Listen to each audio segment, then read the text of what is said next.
Hi everybody and welcome to another Kalicube Tuesdays. I'm Jason Barnard, the brand SERP guy from Kalicube, and I'm here with Josh, Muskin. Is that the right way to say your second name? It is. Thank you so much, Jason. It's absolutely brilliant. We're going to be looking at ad targeting apocalypse, which is a pretty daring thing to be saying. Really, the apocalypse? In many ways, yeah. Maybe not immediately, but very shortly thereafter. I think it'll be very different from what we see today. Oh, brilliant. And we're going to learn how to survive, which is one of the great things about an apocalypse, is if you survive. So that's our aim today. A quick hello and we're good to go. Welcome to the show, Josh Muskin. Well,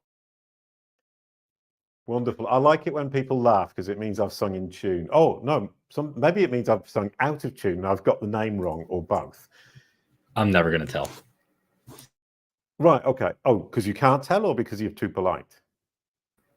Both. All right, brilliant. Which is delightful. Before we get started with your survival guide to the ad targeting apocalypse, which I'm super interested to hear about, we're going to look at your brand SERP, which is the theme of this show at the beginning always. And here we can see that, oh, I've got it the wrong way around. Excuse me. This is your brand SERP. And there's a Josh Muskin who is well known for, I can't remember what it's called now, the training plan for Iron Man.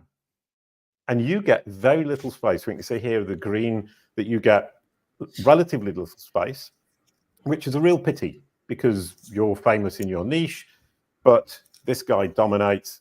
And theoretically, if you created more content around your name and created a bigger personal brand, you could dominate. I don't know if you want to, but this is what we do. And the Kalicube newsletter is all about how to dominate and push your brand across Google and get this kind of thing, which Josh Muskin, the other one, the Iron Man Josh Muskin, has done really well despite himself. I don't think he's made this effort, is that when you search his name, Google associates these incredibly specific questions about Iron Man. Is 6 months enough to train for a half Ironman? So they associate the person with his specialist topic. And in the SEO world and in the SGE world that's coming, and we'll talk a little bit about that, that is hugely important. It's not just who you are, but it's what is your specialist topic. And if Google can grasp that, it necessarily knows who your audience is, and it can make that match of the recommendation of the solution to the person who's looking for that solution, and you would hope that you would be the solution because Google's made that understanding and association. This is what I talk about all day, every day. And if you want to get up to speed on that, sign up for the Kalicube newsletter, kalicube.com/newsletter, and we will teach you to educate Google. And when you educate Google, you get to the top of its recommendations, and that eventually makes you lots more money. But talking about money, we're going to be talking about spending money on ads and how to avoid spending money uselessly when AI takes over. So we're looking at the ad targeting apocalypse. Explain what that is for people who don't know. Sure. Quick fun fact, the Iron Man Josh Muskin is also me. So it happens to be one and the same person. Oh, somebody didn't do his research, which just goes to show how much we just look at Google on a surface level and make assumptions, and I assumed it wouldn't be the same person. So that's you with two different facets, one of which is super duper ad expert, and the other is Iron Man. That also is you just taught me a good SEO lesson. practice. Thank you very much. Yeah, you got it. The ad piece that's coming to search is very interesting. So the small history behind why we are in this position now where ad targeting is degrading as quickly as it is Google, Meta, insert other ad platform name. A couple years ago, they all lost billions of dollars in privacy lawsuits, and they mainly lost those because it was too easy to target people too directly. It was too easy to target males 35 and over who like to train for Ironman in this zip code who had one dog and two kids, right? And people didn't like that. So they lost some lawsuits. And the counter to that is that all these companies make all of their money from running ads. So they had to figure out a way to continue making all their money from running ads and not get sued anymore. The way that they did that is they started to make targeting more obscure.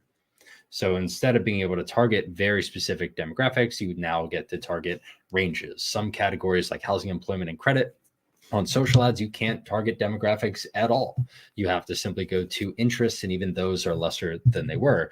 And if you pair the smaller amount of targeting options that we have and the more broadly they are targeting what used to be very specific options, with the fact that these companies are starting to put more of their algorithms into big black boxes that we can't see and ask for their trust, you're left in a situation where Google is now launching campaign types such as Performance Max, where they say, hey, give me some ad copy and give me a landing page and a budget, and we'll do all the other stuff, which is stuff that we want to have control over. We want to control what they're searching, what pages they're on, where we want to distribute that content, and that's sort of being taken away. And so it's not too difficult to imagine a very near future where all ad platforms are, give me creative, give me a thing you want a person to do, such as fill out a form or call you or some kind of web action, and we're going to handle the whole middle piece on your behalf. Now, right. Sorry, I mean, you're talking about control. So if we stop there for just one moment. Yeah. Is people want control, but can we trust people with control? Because people by definition make mistakes. People by definition cannot track all of this over time, minute by minute. And yet the black box AI, machine learning black box can. It knows the audience on the other side and therefore is much more likely to make a better match than a person. If given the correct inputs. So this is where the survival guide piece, comes in. So it is relatively risky to say, hey, I'm an insurance provider and I have an ad and I want you to go find every person on the planet that needs insurance and serve my ad to them. There are a lot of nuances in that. What kind of insurance for what? What are the budgets? Are you personal or your business? There are all sorts of things that we'd love to be able to filter that targeting down to and say it's personal auto insurance or it's corporate liability insurance, what have you. But without the middle, we can't do that. So how do we still maintain some control, but also get the maximum benefit of machine learning and all the stuff that does make decisions more accurately and quickly than people do? And that has to come to do with the information and the data that we share with these ad platforms as it pertains to the thing we want them to find. So historically, to be really clear about that, it's not the information of the people we're trying to target, it's the information we give it. Correct. And our level of control becomes semi-indirect in that we need to provide the right input to get the right output. But doesn't that just force us to actually be more clear, which is good for the user at the other side, because we're being more clear about what we're offering, and the landing page is going to be more effective because we're being clearer? Yeah, there is definitely a bias towards that. And the simplest example that I've found resonates most broadly is, imagine that you're a company that only sells red shoes. You don't sell orange ones or purple ones. They're just red shoes is all that you have. But if Google said, sure, it was inspiration for the comment. But if Google says, hey, we're just going to target shoe lovers, that's risky because people might want something blue or purple or orange or green or what have you, but you only have red.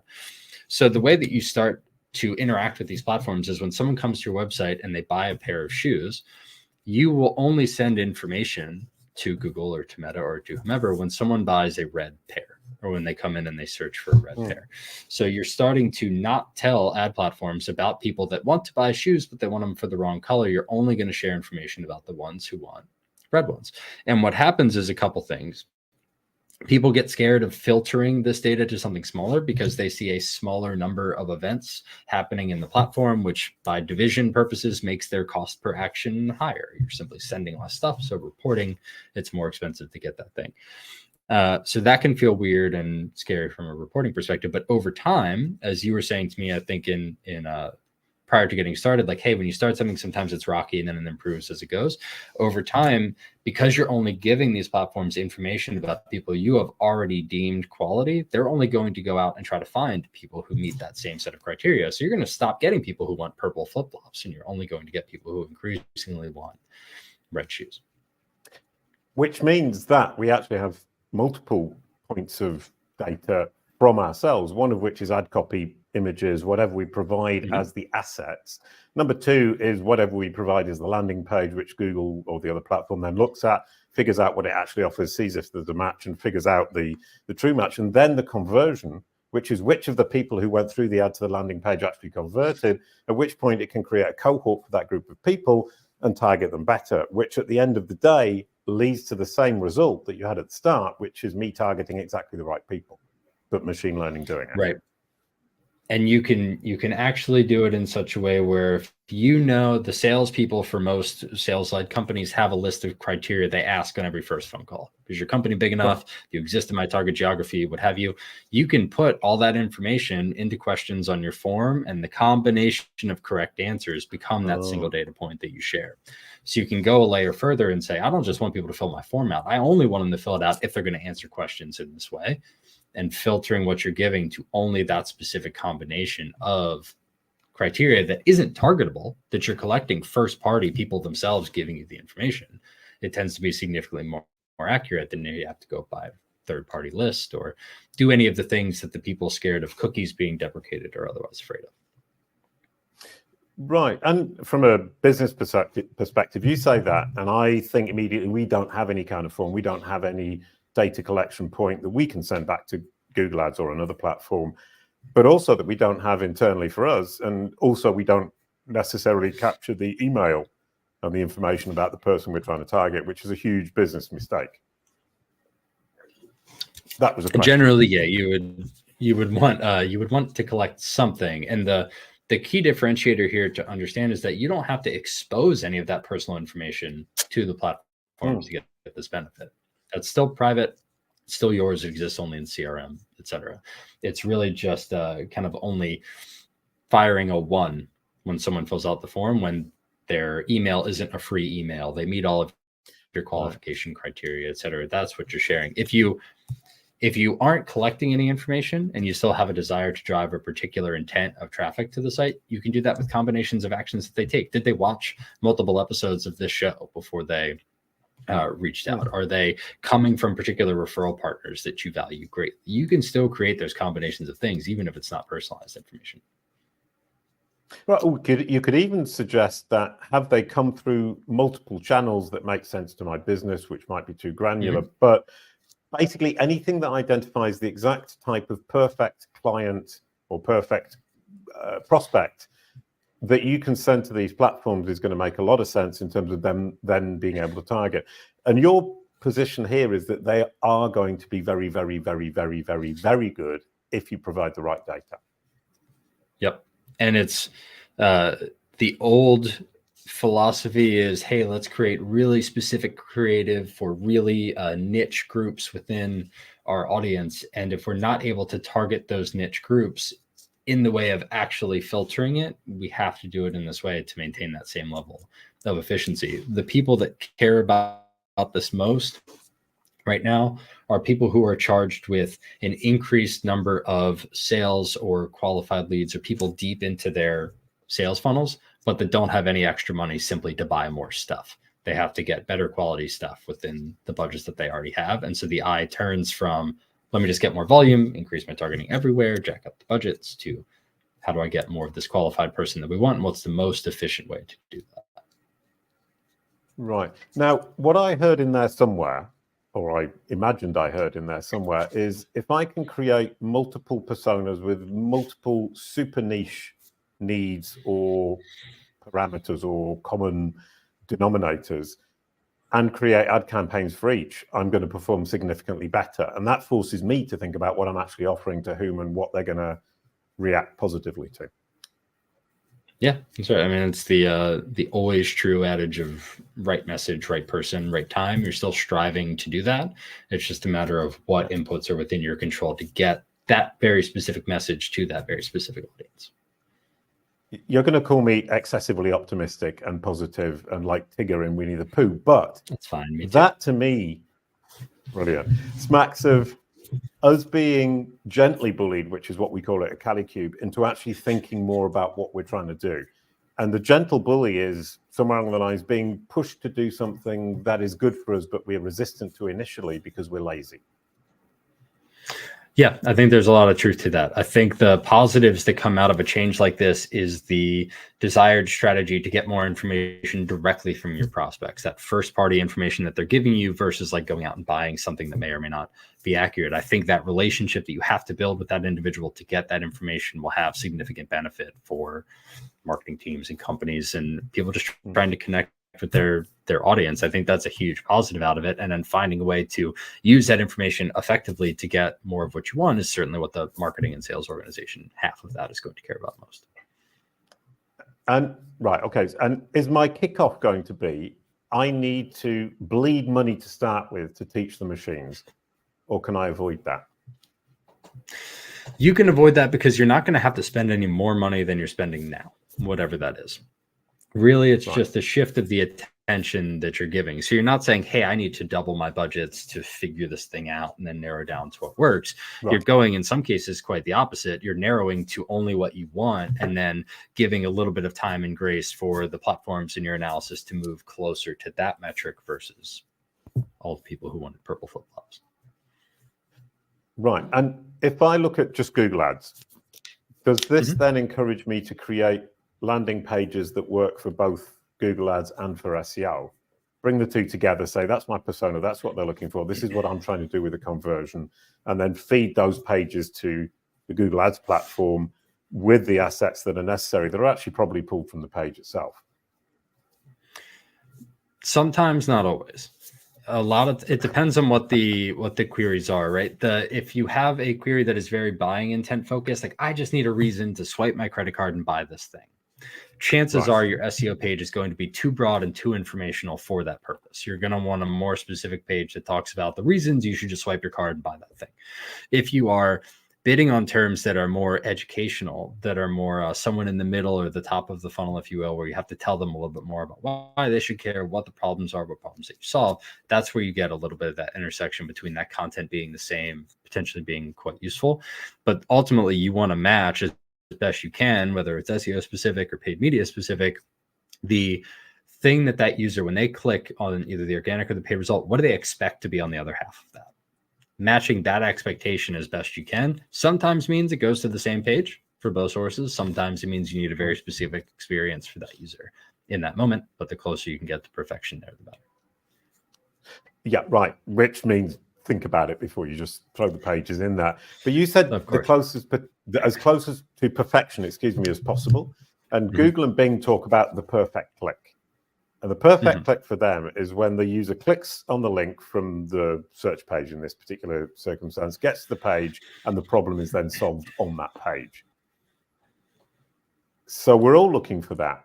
And that brings us to SGE, Search Generative Experience, and Bing Chat, which is the generative AI of the future. And we're going to come into the ads in a moment. Fabrice Canel from Bing talked to me about the idea of Bing Chat and SGE is to bring the user down the funnel on the SERP and get to the perfect click on the SERP without the user having to bounce backwards and forwards between sites. So the SERP then becomes a search engine results page, then becomes an assistive engine or an answer engine that guides the user down the funnel, perfect click, conversion done. So the clicks are going to be significantly more valuable. How do they fit ads into that? That is the $1 million question. So the betas for SGE that have been available have shown it in a few different formats. They've shown it both as a sponsored headline within the SGE response that has sponsored next to it, and it clearly is about the related information, but it would go to some designated page. And then they've shown it above and below that instance to try to figure out what is best. It is a really interesting conundrum because the SGE experience, at least on Google, is aimed, to your point, to give the user an answer right there or in that moment, or combine many sources together into a single output that gives the user what they want. But that doesn't always align with advertiser intentions. It significantly skews towards educational content, SGE does, versus purchase-oriented content. We have seen a higher density of ads in things like SGE experiences that lean local, like showing different options for local businesses if you're thinking about getting a haircut or something to that effect. They also skew more ad-oriented when the SGE experience skews towards products as well. Like these are literal options of products and services you can buy to solve this problem. But when you consider what you had on your screen earlier, that like people also ask section, the other questions that Google suggests you probably have, those all skew very informational as far as, when you're in grade school and your teacher's like, if you have a question in your head, someone else does too. That's what they're trying to solve there. But that's a really weird place to put an advertisement in many cases. Yeah. Which makes total sense. Now the question with that is if we're looking, or if they're looking for the perfect click, does that mean that the cost per click is going to be going up? I think so. You're going to have less visible inventory for your traditional ad, which means higher bids to get that most clicked on spot, whatever that new number one looks like. I do think it also will come with increased numbers of ad formats. So what we start to see Pmax doing, which is taking content and moving it into either video for YouTube, display for GDN, or text or otherwise search, I think you're going to have ad formats that match the experience of that SGE quite well, so that it's just another way to bid. Those may be more inexpensive than what you might call a standard one. But if there ever is an option for an ad that is the entire SGE takeover, I think that would be considerably expensive. Right. Now with Pmax, I mean, I didn't realize that's what it was called, but actually I have one client that I've been working with historically for 6-7 years, and we were doing dynamic search ads, and they forced us to switch to Pmax. The first month was hugely expensive, and then it's got significantly better. And they're doing the videos and they're doing the image ads that we didn't do with the DSA, the dynamic search ads. And it seems to be working, which I found quite surprising. And if I'm right, they're creating videos dynamically from the images and text that I give them. They are. And that's evolving as well. The thing that I encourage people to be careful about when they're analyzing that is if you are solely looking at a cost per eyeball, number of people seeing the message that you're putting out, and in many cases the cost per click, those do go down quite significantly, because things like a lot of times video impressions on YouTube and certainly display impressions on GDN are way cheaper than search clicks ever were. So if you're measuring it in that way, it's very easy to see a reduction in cost. If you're measuring it from a lead perspective, a cost per person who came to my website and filled out my form to get in touch with someone, it oftentimes will do the opposite initially. And in some cases, unless you kind of rein it in a little, if you think the reason is search ads, someone has a direct intent, they're looking to solve it because they're going to a search engine, they're seeking an answer. Someone reading a blog post about why I should adopt a Labrador and seeing an ad for a B2B SaaS product, like that is you have to take me out of my experience and convince me to do this thing I'm not really thinking about. Those leads tend to be more expensive. So it's a matter of paying particular attention to that half. Are you getting more leads? Are they of the same, equal, or better quality? If so, wonderful. If not, determine which of the sort of formats and placements that are being automatically produced in Pmax are producing the lower quality of what you want, and do your best to filter those out and remove them. Brilliant. I mean, one thing that I noticed on the one campaign I've done, so obviously I'm speaking from not very much experience, is that the photos were hugely good quality.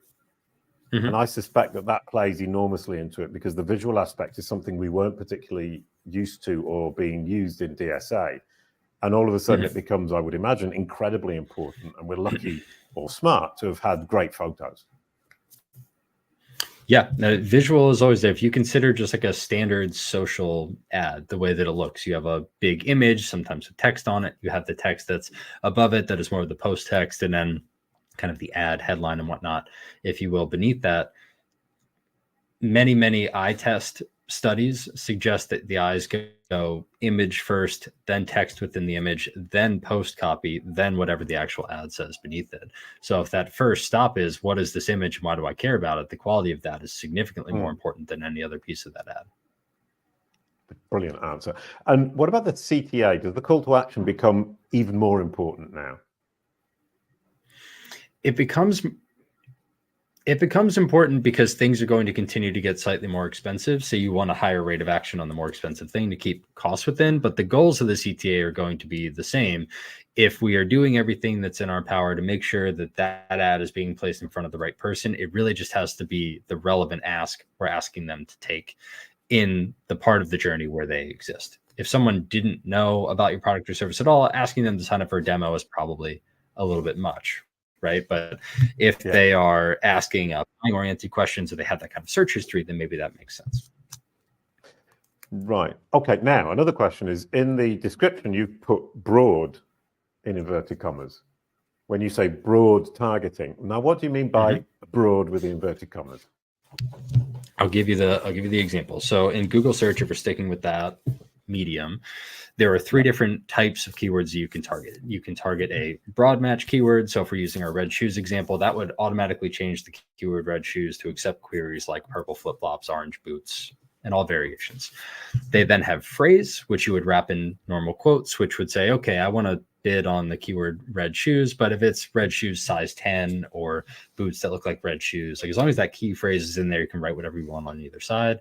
And then they have a third, most specific, called exact match, which would only be someone searching for red shoes. They write any other words, the ad doesn't show. That's how it worked for a long time, but things are becoming more broad because that red shoes exact match will now allow for misspellings, close variants, other words and synonyms that Google thinks are related. So they're taking what used to be very narrow and making it more broad. So that is the challenge for that specificity problem from earlier. But when you consider leaning into what we would call a broad strategy and using that data point that we talked about all the way at the beginning for a targeting layer, what we're talking about is actually saying, hey, we're not going to target the exact match stuff at all. We're actually going to go significantly broad match for the reasons that our available audience gets much bigger because you're allowing a bunch of different queries and variations in. And because your audience is getting much bigger, your cost to reach that audience, your cost per click or your CPM is going to drop dramatically because it's not as narrow. So you're trying to combine the broadest possible audience to reduce that click and impression cost with a data point that's going to do significant amounts of targeting for you. So you're combining those two efficiencies. I'm getting all the machine learning that I possibly can from this data point. I'm getting the cheapest possible traffic. And those two things paired together with the ability to scale is the best, it's the middle of the Venn diagram. It's the best place to be for that point. Okay. And another question is, does this mean that ad agencies are going to go out of business because they can set it up and then forget it because the AI will take over? Selfishly, I'm going to say no, right? I work for one and I'd like to have a job for a long time. But I do think the way that the media buying will have to change. I think that I've made the comment/joke that we're headed a little bit back towards the Mad Men days of marketing, where significantly more emphasis is put on creative and messaging and being the reason why someone comes in to choose you than maybe it has been more recently when it's been more sort of like offer and quick hack, if you will. So I think there's going to be added emphasis on creative. I think there's also going to be significantly increased emphasis on the data science piece. How do you know that that event that you're creating is the right one, that those people do have all the leading indicator habits that are going to move them through sales? And you're still going to have someone to manage what the combination of those two things are doing in platform and how it's performing and adding this and removing that. But it won't look the same as it does today. So I think some of the makeup of what ad agencies look like and how they describe their services will change, but I think your shift into that creative and data capability is going to be a significant competitive advantage to those getting to it now versus those that wait. Brilliant answer. So you won't be out of a job anytime soon, and nor will I, because branded search will stay around forever because it's the key to the future. So my last question of the show, as always, how will broad ad targeting and automation affect branded search? 1 minute, Josh. It's going to change some of what you see when you do that SERP. So I think there's always going to be an organic component that will show what shows up for someone's name, a company name, what have you. But I think the ability to protect that branded search with things like ad targeting, with things like various different formats to put particular media there that we would like there most directly is really going to be a thing that you can lean into from a brand protection perspective. Brilliant. I'd like to add one thing that just literally occurred to me, which was if Google managed to make the connection, which it did here, between between the person and the topic, theoretically, what it could then do with the very broad targeting that you now allow it with the automation is target keywords for Iron Man when somebody searches Josh Muskin. That would make sense. Right. And it would mean that your branded search is very much more difficult for you to defend once Google has understood who it is you serve, and your competitors are going to be much more present. That's my bet for the future. Thank you so much, Josh. It was beautifully, wonderfully delightful. I enjoyed it a great deal. And now we're going to pass the baton to next week's guest, Alicia Barr, cringe-free sales that convert. We're now working with her at Kalicube, and she's going to help me with our sales pitch that doesn't make me cringe and doesn't make our prospects cringe. And I think that's going to be a hugely wonderful, brilliant thing for everybody involved in Kalicube, buying from Kalicube, working with Kalicube. So Alicia's going to be wonderful and explain how you can do that for your company. Could you possibly pass the baton, Josh? Of course, Alicia, I can't wait to see what you're going to say as someone who's relatively new to a sales part of an organization. I've seen firsthand some of the struggles that can come from outreach and have it feel very cringy. So the tips that you have for outreach, especially if they work both with the individual's capabilities, their personality, as well as the combination of that plus the service or the product that they're selling, really, really excited to see what you have. Here is the baton/pen pass to you. Brilliant. One of the few people who managed to pass the baton in the right direction in a back to front camera. Thank you everyone for watching. Thank you, Josh. That was absolutely brilliant. See you next week with Alicia. A quick goodbye to end the show. Thank you, Josh. Thank you, Jason. It was a lot of fun. Really enjoyed it. Brilliant. Thank you so much. Kalicube. It's all about your brand SERP.